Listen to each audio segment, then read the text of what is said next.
Welcome back to the talkSPORT YouTube channel. I'm down here in Piccadilly Circus under the lights at the Alassian Williams Racing fan event with a man who's just arrived on a line bike, Luke Browning, F2 driver, 5th in the championship at the moment. Do any other drivers who are in the F2 championship kind of keep it real by cycling around to local events when the team have demand you to be here? No, I'm the only one. I love this. You're still down to earth. We've known each other for a little while now and nothing's changed. You know, you're on your route to Formula One and you're still that guy. Absolutely. Yeah, you got to stay grounded. I think if anyone's around Silverstone on the weekend, we've got something quite exciting with something with a one wheel coming, so that'll be good fun. Is this relating to your penchant for unicycling? It is. So right. Formula 2 are doing something, so keep your eyes out on socials for that. Okay, good. Well, we'll get on to unicycling in a little while. We've got to talk because the last thing we saw on track was a bit more successful than what happened on Saturday, which was the kind of flipperoonie that a lot of people shared on social media. Do you actually, in that situation, know what's going on? Or do you kind of watch it afterwards and go, wow, okay, that was a little bit more serious than I realised? No, absolutely no idea, to be truthful. I think you only actually feel the gravity after it's happened. You get out of the car, I've got a broken spoiler because the T-cams hit it, and you go, ooh, had that been 3 inches further forward, then, you know, it wouldn't have been a good outcome. So we're very lucky to have the safety precautions that we have. And yeah, I feel lucky for sure. But yeah, I couldn't believe it when I saw my own face on front page news. When something like that happens, does it make you kind of step back? Because it's quite easy to forget that this is an incredibly dangerous pastime. Absolutely. Yeah. I mean, the danger's there.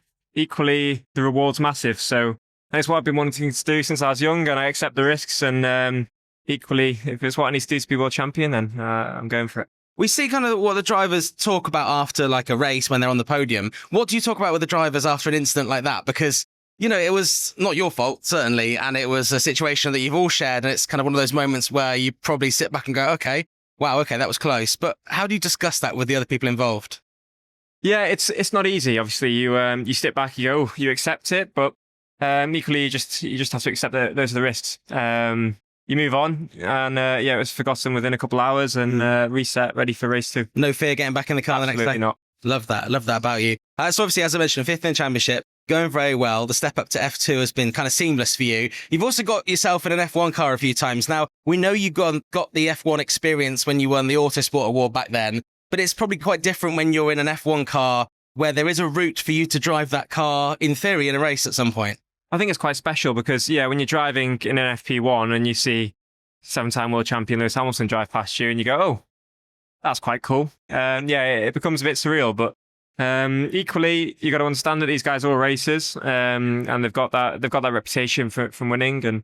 And equally, I just got to keep my head down, keep pushing, and it's great to acknowledge what they've done. But equally, at one point, I want to beat them. So, when you step in for Carlos, like you did in Bahrain, what do you do after that? Because it's a huge high. Then you get back in the F2 car. Does that feel slow?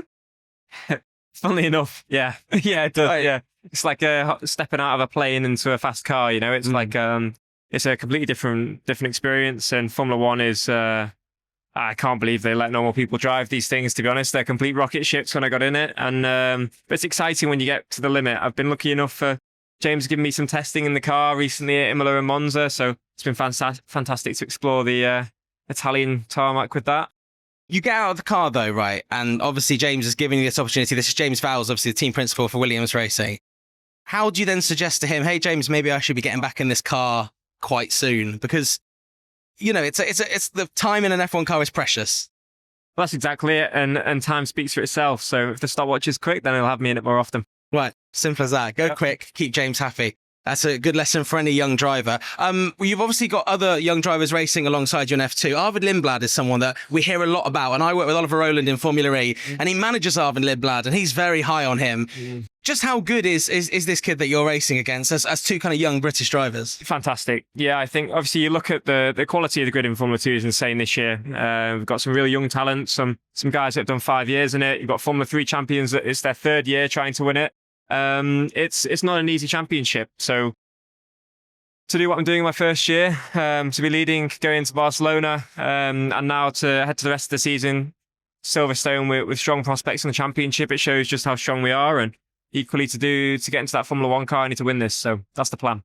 Love that. James sort of said this time last year at this event that the Williams Academy only invests in winners. He doesn't want people that come 2nd and 3rd. He wants people that he believes can win. That must be really reassuring for you that you have the belief of the guy that in effect will make the decision down the line whether you drive an F1 car for real. Absolutely. Yeah, I feel super well supported in this team, and they've been supporting me for a while now, so they've seen the talent since 2023, and I got lucky to be picked up at that time. I think without that, I wouldn't be where I am. So yeah, I'm incredibly grateful to these guys. And obviously racing alongside, in a team alongside Carlos and Alex, paddle is a huge thing. I know you've just been mentioning to the crowd here. And by the way, massive crowd down here. So if you want to come down and see, an old F1 car, a slightly newer F1 car, and also a Lego F1 car, you should come down. It's here until the weekend when the race starts. Who's good at paddle then? Who's the best paddle player in the Williams team? Because I imagine Carlos and Alex, and Carlos probably a good paddle player. Well, I don't know, because I went to go and play paddle with JV and some British champions, some UK team GB paddle guys, and James was pretty good. Really? Yeah, I was quite surprised. But apparently the paddle guy said I was the best driver he's seen, so that was good to hear. Do you all play fair when it comes to paddle? Because absolutely not. Drivers push the limits, don't they? I mean, we all know what Max Verstappen does, and he does it, and we love watching it. I imagine playing paddle, I don't know paddle that well, there's some sneaky moves. Well, yeah, I think what he does is fair and square, but I think with paddle, you can easily call something out when it's in. Right, okay, good. It's not like Wimbledon where they have all this AI touch judges and stuff like that. Exactly. You are in a paddock now. Like when we first spoke, you were in a paddock where, let's take Silverstone, for example. You're going around Silverstone having some magic moments there. Not many people in the stands watching. Your dad, Matt, is always there, always supporting, wearing a kind of a hideous coat normally. I don't know where he found that hideous coat. If you ever see a photo of back in the day.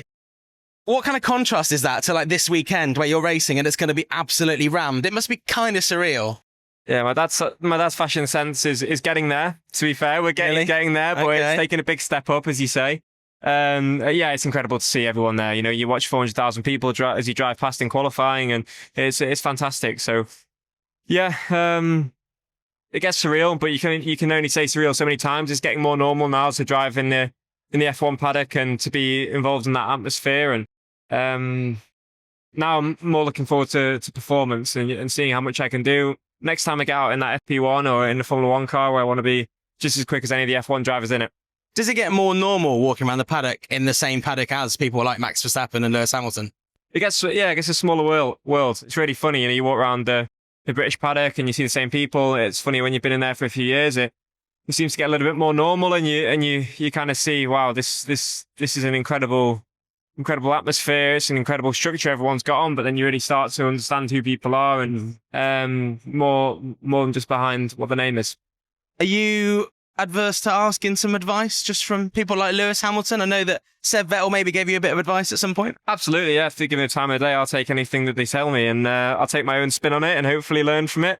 I think equally watching these guys and seeing what they do is important. So yeah, I've been trying to learn off their mistakes, I guess, watching the races and being involved now in the Formula 1 team, back at the factory doing race support. I can see what our drivers are doing, where they're good, where they're struggling, how they make improvements. And that's what's fantastic. The further you get up the ladder is just understanding how they get that good and how they stay there has been really valuable. So has there been one bit of advice that a driver that's currently racing in F1's given you that's kind of stuck in your mind? Yeah, don't think too much, I think. And who was that? Max said, don't think too much. He said, let it come to you, mate. Talent's there, just crack on. Famous guy that doesn't think too much when he gets quizzed about stuff when he's too busy thinking about endurance racing elsewhere. I think, what's fantastic about Max is just, I think, the ability to watch every single piece of racing, take every little bit of learning from it all and then apply it into his craft is fantastic. So, yeah, I think you'll probably see him racing a GT car one day, won't you? I imagine we will. I think he's almost warming up for it right now, isn't he? Finally, let's go back to unicycling then. It was Rubik's Cubes before, unicycling as well. Is there anything else you use to kind of keep that brain active but not racing while you're at the track? Well, I think starting to take up a little bit more of my capacity now, Formula 1. So I think, it's slowed down on the stuff to keep myself out of the boredom. It's been a lot of prep, to be honest, in and out of Formula 1, Formula 2 cars. We've got 14 race weekends now and an F1 test to prep for. So it's, I'm getting more busy and I am enjoying it. So it's been good fun. Excellent stuff. Well, we wish you the best of luck this weekend. Hopefully we get some more British success in F2 and in F1, of course, after a little tricky weekend for Williams last time out in Austria. Luke, congratulations on your career so far. Look forward to seeing Luke in an F1 car. And of course, as I say, you can come down here. You can see all the Williams cars here at the Atlassian Williams Racing fan event. And of course, you can check out more on the talkSPORT Driving YouTube channel. We're going to have Carlos Sainz on the show on Thursday.